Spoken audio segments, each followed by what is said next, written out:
जय हिंद एवरीवन, कैसे आप सभी। I hope all are doing great. आप सभी अच्छे होंगे। तो आप सब बच्चों की प्रिपरेशन बहुत शानदार तरीके से चल भी रही होंगी और अब तो एप्लीकेशन भी आ चुके हैं। जल्दी से अपने फॉर्म भर देना, लास्ट डेट का वेट मत करना। अब बात करते हैं कि सर फॉर्म आ चुके हैं, हमारी प्रिपरेशन भी ठीक चल रही है, तो अब उस प्रिपरेशन में बेटे आप कौन कौन सी गलती करते हो, उन चीज़ों में को आपको कैसे सुधारना है, वो सारी चीजें मैं आज डिस्कस करने वाला हूं। स्पेशली साइंस वाले पोर्शन की मैं आपसे इस वीडियो में डिस्कस करूंगा कि साइंस वाले पोर्शन में मींस फिजिक्स, केमिस्ट्री, बायोलॉजी से आप जानते हो आपके टोटल 50 क्वेश्चन आते हैं। एक क्वेश्चन आपका 4 नंबर का, तो 200 नंबर 200 मार्क्स बेटे बहुत इंपॉर्टेंट होते हैं। तो कहां कहां पे आप गलती करोगे या फिर गलती करने के चांस आपके बढ़ेंगे, वो सारी गलतियों को मैं आपको पहले ही बता देता हूं, जिससे आपकी प्रिपरेशन में कोई भी दिक्कत ना आए और आपकी प्रिपरेशन एक लेवल बूस्ट अप हो जाए। ठीक है, ध्यान से देखना इस वीडियो को। आपसे एक ही रिक्वेस्ट है, इस वीडियो को ध्यान से देखना और इस वीडियो के लास्ट में आपके लिए बहुत ही शानदार सरप्राइज आने वाले हैं, तो वो भी मैं आपको बताऊंगा। तो सबसे पहले बेटे हम बात करते हैं आज साइंस वाले पोर्शन में आपको क्या क्या चीजों को ध्यान रखना है, कौन कौन सी गलतियों से आपको बचना है। देखिए ध्यान से, यदि हम बात करें साइंस वाले पोर्शन में बेटे, हम सभी जानते हैं यहाँ पे 3 सब्जेक्ट आते हैं आपकी, physics, chemistry and biology. Physics, chemistry and biology. Physics से हम सभी जानते हैं 25 क्वेश्चन आते हैं, केमिस्ट्री से आपके 15 क्वेश्चन आते हैं और बायोलॉजी से आपके 10 क्वेश्चन आते हैं। ठीक है, एक दो टॉपिक कॉमन होते हैं, जैसे केमिस्ट्री में और बायोलॉजी में आपके रेडियो एक्टिविटी कॉमन हो गया जनरली। ठीक है, सॉरी, फिजिक्स में और केमिस्ट्री में रेडियो एक्टिविटी कॉमन होता है। और जैसे यदि हम बात करें पॉलीमर, केमिस्ट्री में और बायोलॉजी में कॉमन होता है। यदि हम बात करें थर्मोडायनेमिक्स की, तो केमिस्ट्री और फिजिक्स में कॉमन होता है। लेकिन टोटल मिला के आपके कितने क्वेश्चन आते हैं? 50 क्वेश्चन आते हैं। एक क्वेश्चन 4 नंबर का, तो टोटल 200 नंबर। और 200 नंबर बेटे जीएटी में बहुत ही इंपॉर्टेंट रोल प्ले करते हैं, आप सभी जानते हैं। अब देखिए आपको क्या गलती आप करते हो जो कि आपको नहीं करनी है। देखिए ध्यान से, सबसे पहले गलती आप लोग क्या करते हैं, कोई भी चैप्टर को जब पढ़ते हैं तो उसकी सारी चीजों को नहीं पढ़ते हैं। जैसे मान लो आप कोई भी टॉपिक पढ़ा, जैसे फॉर एग्जांपल आपने फिजिक्स में ऑप्टिक्स पढ़ा, तो ऑप्टिक्स में या कोई भी और भी चैप्टर का हम नाम ले सकते हैं, उसमें केवल एक दो जो इंपॉर्टेंट टॉपिक आपको दिखते हैं वो ही पढ़ते हो भाई। जब चैप्टर, हाँ चैप्टर इंपॉर्टेंट हो सकता है लेकिन चैप्टर के अंदर इंपॉर्टेंट टॉपिक नहीं हो सकते। जब भी आप किसी भी चैप्टर को पढ़ते हैं तो उसके सारे के सारे टॉपिक आपको पढ़ने हैं। ऐसा नहीं कि इस चैप्टर में स्किल पार्टिकुलर में यही टॉपिक पढ़ लूँ ना बेटी, पूरा चैप्टर पढ़ना है। ऐसा नहीं तो भाई यूपीएससी कोई विश्वास तो है नहीं है, ये कोई बोर्ड वाली एग्जाम तो आप दे नहीं रहे कि भाई फिक्स पता होता है कि वो वाला डेरिवेशन आएगा बस उसको रट के चले जाओ ना बेटे, ऐसा काम यहाँ पे नहीं होने वाला। तो सबसे पहले क्या करना है, आपको चैप्टर्स को कंप्लीट करना है अपने। और स्टार्टिंग में कई सारे बच्चे क्या करते हैं, इंपॉर्टेंट चैप्टर के पढ़ते हैं बस, नहीं। सबसे पहले फर्स्ट ऑफ ऑल आपको पूरा सिलेबस कंप्लीट पढ़ना है। ठीक है, इंपॉर्टेंट चैप्टर की बात आती है सबसे लास्ट में, जब रिवीजन करते हैं, बार बार रिवीजन करते हैं। स्टार्टिंग में तो आपको सारे चैप्टर पढ़ने, ध्यान से पढ़ने। तो फर्स्ट ऑफ ऑल आपको सारे चैप्टर पढ़ने, आपको पूरी थ्योरी कंप्लीट करनी है। पूरी थ्योरी आपको कंप्लीट करनी है बहुत ही ध्यान से, चाहे आप ऑनलाइन पढ़ रहे हो चाहे आप ऑफलाइन पढ़ रहे हो, किसी भी कोचिंग से ही। अब बात करते हैं, आपने मान लो कोई भी एक चैप्टर पढ़ा, चाहे हम किसी भी सब्जेक्ट की बात करें, चाहे फिजिक्स की, चाहे केमिस्ट्री की, चाहे बायोलॉजी की। चैप्टर खत्म होने के बाद में आपको क्या करने बेटे, उसके PYQ लगाने। उस चैप्टर के क्या करना है, आपको PYQ लगाने हैं। ज्यादा नहीं तो कम से कम 10 साल पहले तक बेटे आपको PYQ लगाने। मीन्स दैट मीन्स आपको बेटे 2040 से लेके 2024 तक के तो PYQ लगाने ही है एटलीस्ट। ज्यादा नहीं तो कम से कम 10 साल के PYQ तो आपको लगाने ही है। उससे क्या पता लगेगा आपको, यहाँ पे ये चीज पता लगेगी कि उस चैप्टर से, पर्टिकुलर चैप्टर से किस टाइप के क्वेश्चन बनते हैं। भाई यदि मान लो कोई भी चैप्टर की आपने थ्योरी पढ़ी ध्यान से, उसके बाद आपने उसके PYQ लगाए, यदि आपसे उसके सारे के सारे PYQ बन जा रहे हैं तो इसका मतलब क्या हो रहे हैं कि भाई ये चैप्टर हमने सही तरह पढ़ा है, इसके सारे कॉन्सेप्ट हमारे क्लियर है। लेकिन यदि उस चैप्टर के आपसे मान लो 50% ही PYQ बन पा रहे हैं, तो इसका मतलब क्या है कि या तो आपको चैप्टर में जो कॉन्सेप्ट आपने पढ़े उनमें कहीं पे दिक्कत है, या फिर आपने जो क्वेश्चन आए हैं, क्वेश्चन की लैंग्वेज को हो सकता है आप समझ नहीं पाए, तो उससे आपको वहां से पता लगे कि हमारी कहां पे गलती है भाई, कि टॉपिक में कोई दिक्कत है या फिर जो क्वेश्चन हमसे पूछा जा रहा है उसकी लैंग्वेज में ट्विस्ट किया हुआ है।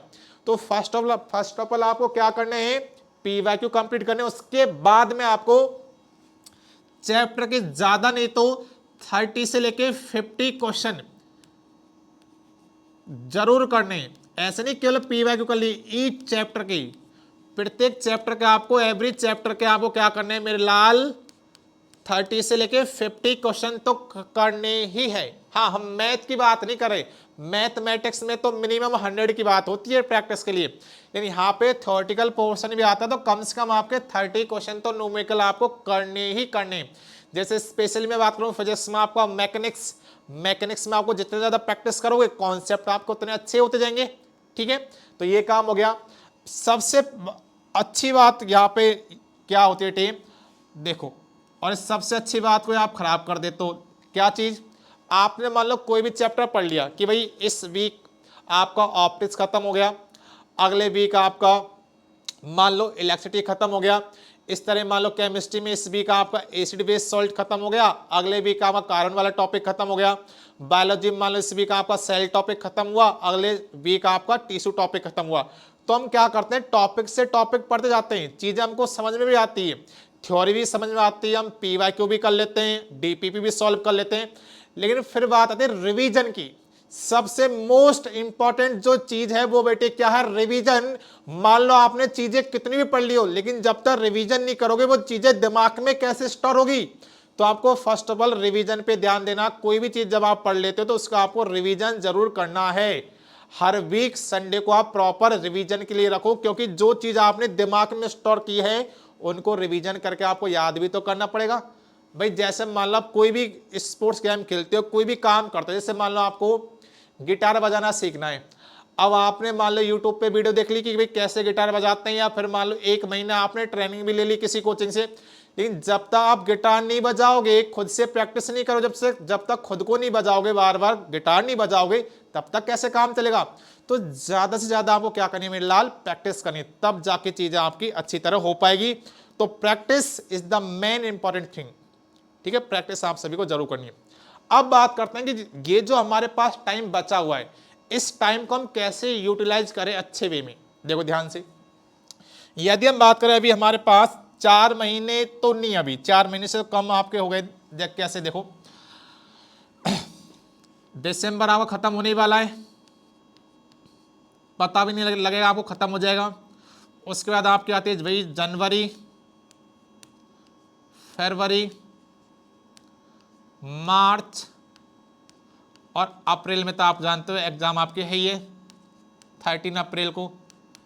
तो आपको क्या करना, फर्स्ट ऑफ ऑल यहां पे अभी के लिए मेरे लाल दिसंबर, जनवरी, लास्ट जनवरी तक आपको क्या करनी है, अपने कॉन्सेप्ट थ्योरी अच्छी तरीके से कंप्लीट कर लेनी है, मतलब रिवीजन के साथ साथ में।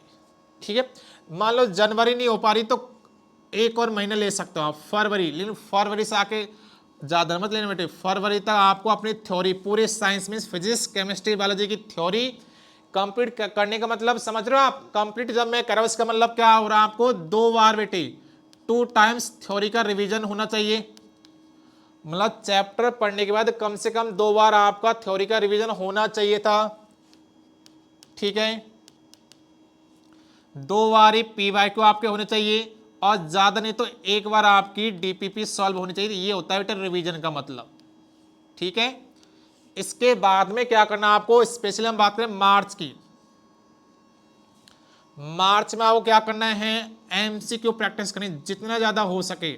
अब आप कहोगे सर कौन सी बुक खरीदे, तो बेटे बुक खरीदने की जरूरत नहीं है, हमारी पूरी team each and every subject के क्वेश्चन सॉल्व करवाएंगे। हम मार्च में प्रैक्टिस करेंगे, या हमारा हेल्थ मंथ आएगा, बहुत सारी चीजें आने वाली, बहुत जल्द आपके लिए अच्छी अच्छी चीजें आने वाली है। तो एमसीक्यू प्रैक्टिस करनी है। फिर बेटे लास्ट में आपका एमसीक्यू प्रैक्टिस करनी है, साथ साथ में पीवाईक्यू। पीवाईक्यू तो 10 साल के ऐसे रट जाना आपके कि उंगलियों पे रटे हुए होने चाहिए। पीवाईक्यू तो इस तरह दिमाग में सेट कर लो, क्योंकि जो पेपर आता है उसमें से आप मान लीजिए 40% आपके पी वाई क्यू रिपीट ही तो होते हैं, वही तो कॉन्सेप्ट आपके आते हैं, तो पी वाई क्यू तो बिल्कुल रट जाओ, ठीक है। फिर आपकी एग्जाम है ये शानदार तरीके से और आप दोगे ही, ठीक है। ये सिंपल हमने एक चीज मैंने आपको बताई क्या क्या चीजें आपको कैसे कैसे याद रखनी है। अब आपके लिए जो इंपॉर्टेंट चीज मैं बताने वाला हूं, क्या गिफ्ट, देखो अपना योद्धा बैच यूट्यूब पे चल रहा था, ध्यान सुनने, चीज आपके लिए बहुत ही इंपॉर्टेंट रहने वाली है। योद्धा बैच ये यूट्यूब पे चल रहा था आपका फ्री यूट्यूब बैच, चल भी रहा है, ऐसी बात नहीं है। इस पे क्लासेज आपकी चल रही थी मैथमेटिक्स एंड फिजिक्स की, जिसमें से मैथ की क्लास आपकी रेगुलर चली रही है। फिजिक्स की क्लास में आपका टॉपिक स्टार्ट हुआ था मोशन, ठीक है। इस वीक में क्लास नहीं ले पाया था, लेकिन कल से बेटी, कल से आपकी 20 दिसंबर से क्लास आपकी रिस्टार्ट हो जाएगी। 20 दिसंबर से क्लास रिस्टार्ट हो जाएगी, रिस्टार्ट, ठीक है। जहां पे छोड़ा था वहीं से हम स्टार्ट करेंगे, मीन्स मोशन के अंदर, मैकेनिक्स के अंदर हम स्टार्ट करेंगे न्यूटन लॉ ऑफ मोशन से, ठीक है। थोड़ा सा पोर्शन हमने पढ़ लिया था, लेकिन दोबारा मैं आपको पढ़ा दूंगा, उसकी टेंशन मत करो आप, क्योंकि थोड़ा फ्लो टूट जाता है ना कभी कभी बच्चों का। अब आप कहो सर आपने क्लास क्यों छोड़ी, बेटे आपके लिए कुछ और अच्छा प्लान कर रहे थे। अब प्लान अच्छा क्या वो समझो। जैसे जो मैकेनिक्स होता है, मैकेनिक्स में आपके टॉपिक आते हैं 1D motion, 2D motion, Newton law of motion, gravitation, work power, energy, तो ये तो हम डेली क्लास जैसे चल रही है इस तरह ही पढ़ते हुए चलेंगे, ठीक है। इसके बाद में जो आपके टॉपिक है, जैसे इलेक्ट्रिसिटी, ऑप्टिक्स हो गया आपका, sound wave, thermodynamics, modern physics, fluid, ये टॉपिक को हम कवर करेंगे कैसे, मैराथन से, क्योंकि एक ही टॉपिक करते जाते हैं ना तो फिर आपको दिक्कत आती है। तो ये हम करेंगे मैराथन से, और मैराथन भी कब, संडे को, जिसमें आपको कोई भी दिक्कत ना हो। तो इस बार जो बेटे आपका संडे है, संडे को आपकी क्लास होने वाली है, ध्यान रखना, संडे को आप क्लास मॉर्निंग में सुबह 10 बजे से, मॉर्निंग में आपकी 10 AM से क्लास होने वाली, किसकी, इलेक्ट्रिसिटी। और इलेक्ट्रिसिटी इतना इंपॉर्टेंट टॉपिक है, इस इलेक्ट्रिसिटी से आपके 5 क्वेश्चन आते हैं, मीन्स 20 नंबर। 20 नंबर का मतलब आप समझ रहे हो ना, इलेक्ट्रिसिटी क्लास आपकी होने वाली है, ठीक। क्लास आपकी शेड्यूल हो जाएगी, तो एक बार देख लेना क्लास। संडे को आप लोग फ्री रहेंगे, संडे को आपके बेटे 5 क्वेश्चन की मैं प्रिपरेशन करवाने वाला हूं। और क्यों, क्या होता है ना, कई बच्चों को पता ही नहीं होता कि इलेक्ट्रिसिटी में आपको पढ़ना कितना है। भाई कई बच्चे 12th के हिसाब से पढ़ते हैं, 12th में इलेक्ट्रोस्टैटिक वगैरह बहुत ज़्यादा चीज़ें हो जाती है। यहाँ पे लिमिटेड कराने वालों, लिमिटेड मतलब ऐसा नहीं कुछ चीज़ें छोड़ने वालों, नहीं, पूरा जहाँ से आपको चीज़ें पूछ जाती है। क्योंकि आप लोगों को ये तो पता होता है कि क्या क्या चीज़ें हमें पढ़नी है, ये पता नहीं होता क्या क्या चीज़ें हमें छोड़नी है, वो चीज़ मैं आपको बताऊँगा, ठीक है। पहले हम पूरी कंप्लीट थ्योरी पढ़ेंगे, उसके बाद में हम कंप्लीट PYQ करेंगे, तो आपको वहीं पे पता लग जाएगा कि चीजें आपको समझ में आई है या नहीं आई है, और किस किस तरह के हमसे क्वेश्चन पूछे जाते हैं, ठीक है। कंप्लीट थ्योरी, कंप्लीट PYQ, मतलब संडे की एक क्लास से आपके 5 क्वेश्चन आपके बेटे कंप्लीट हो जाएंगे, 5 क्वेश्चन आपकी जेब में होंगे, ठीक है। इसी तरह और बेहतरीन सरप्राइज आने वाले आपको और भी क्लासेस से रिलेटेड बताने वाला हूं मैं आपको। उसके अलावा बायोलॉजी में कुछ और सरप्राइज देने वाला हूं। अभी सरप्राइज बहुत सारे आपके लिए, कुछ बहुत अच्छी प्लानिंग कर रही है हमारी पूरी टीम।